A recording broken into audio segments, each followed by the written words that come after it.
I will show you.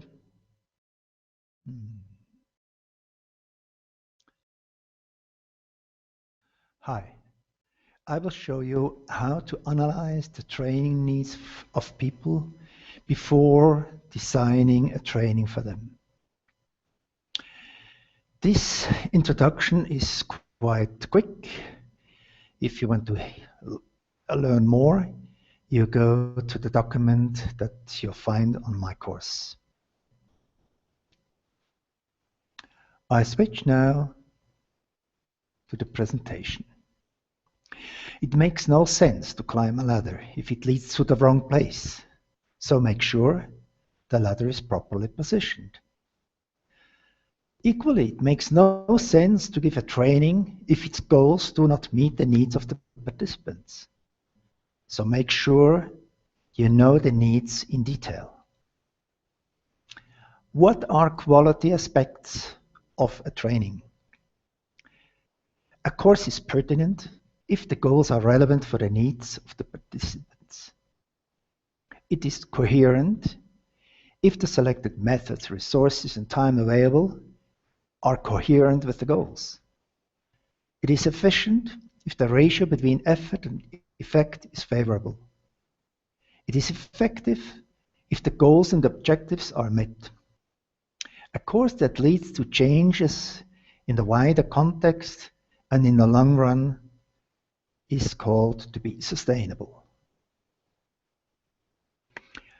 Who is defining the needs and how do we get their view? You can ask the potential participants of the planned training by carrying out a survey. You can interview experts in the field. You can observe people on the job after the training.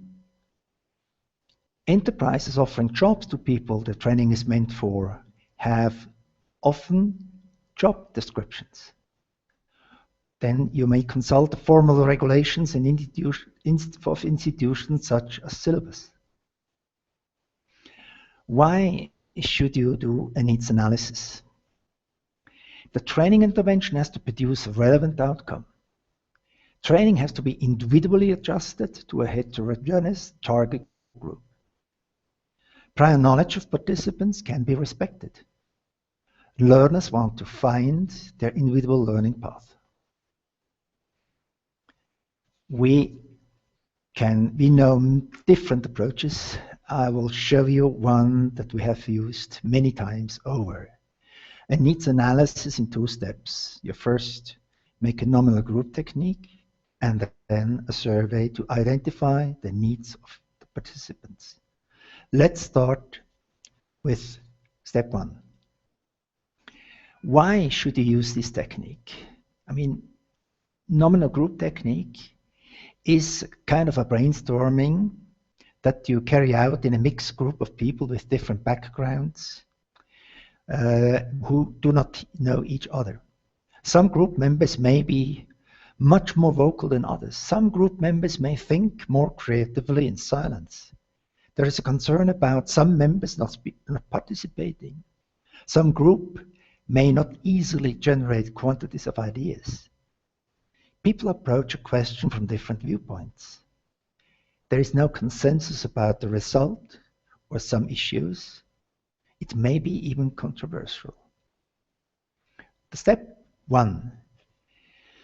Invite 5 to 9 stakeholders. Prepare a statement that clarifies the objective of the meeting. Print the question on worksheets for each participant. For instance, what are, in your opinion, the core competencies of graduates of the course?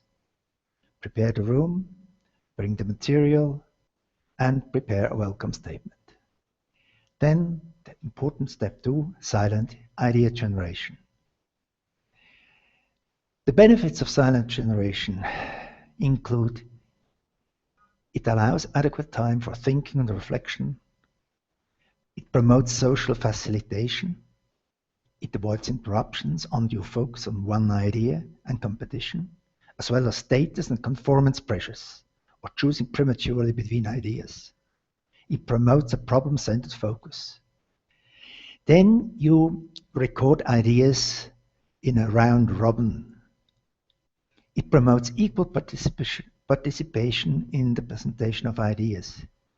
It increases problem-mindedness and the ability to deal with a large number of ideas. It separates, very importantly, ideas from persons. It allows the tolerance of conflicting ideas. It encourages also hitchhiking on the ideas. It provides written records of the ideas. Then you allow a discussion of these ideas. It avoids unduly focusing on any idea or a subset of ideas. It provides an opportunity for clarification and the elimination of any misunderstanding. It outlines the arguments and disagreements over ideas, and it records differences of opinion without undue augmentation. Then you do a preliminary voting. You get results because every participant gives values to any idea. In the break, you as a facilitator add a ranking of the ideas, or maybe you regroup the idea according to their relevance. Then you start another discussion. You provide an opportunity for this discussion, for discussing these ideas. And then you do the final voting, producing the outcome of the meeting. You get, as a result, a list of competences, maybe grouped according to certain topics. And then you go one step further to the second step. You create a questionnaire with the list of competences. You see how it looks like. It's not complete here, but you have the statements telling about certain competencies. And then the participant is asked to value the actual knowledge according to this statement and the target value. The spreadsheet calculates the delta and a priority value. It calculates the target times delta. The spreadsheet even delivers you a graphical representation of the results. And here, this participant, for instance, sees that module number 3 about learning media is highly relevant for him, whereas the others, for the moment, are not that important. He goes to the course and selects, according to his evaluation, module number 3, and is sure that he learns something that is highly relevant to him.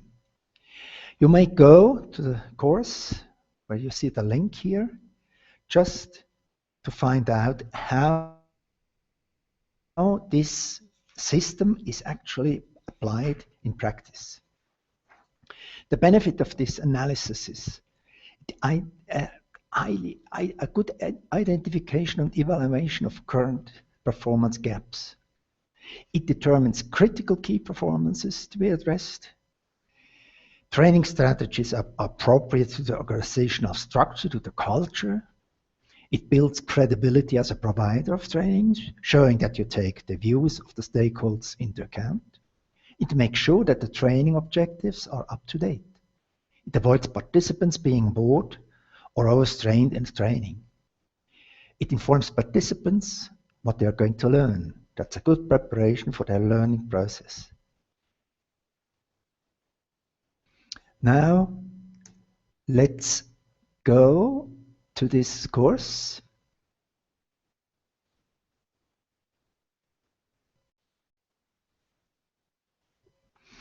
You see, this is a course that I prepared for teachers, lecturers, who want either to enrich their conventional teaching with some e-learning elements, or who really want to develop an e-learning blended course.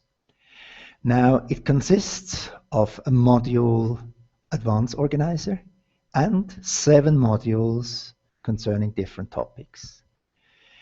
The Participant is invited to open this advanced organizer.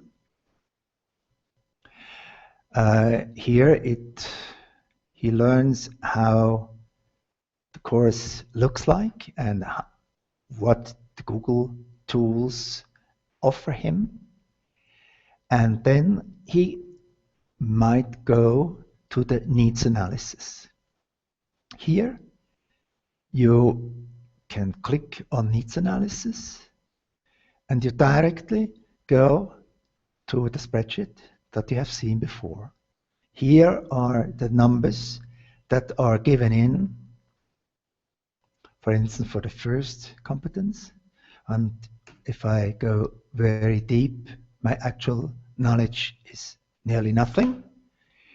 Then the gap is rather high and the priority calculated immediately.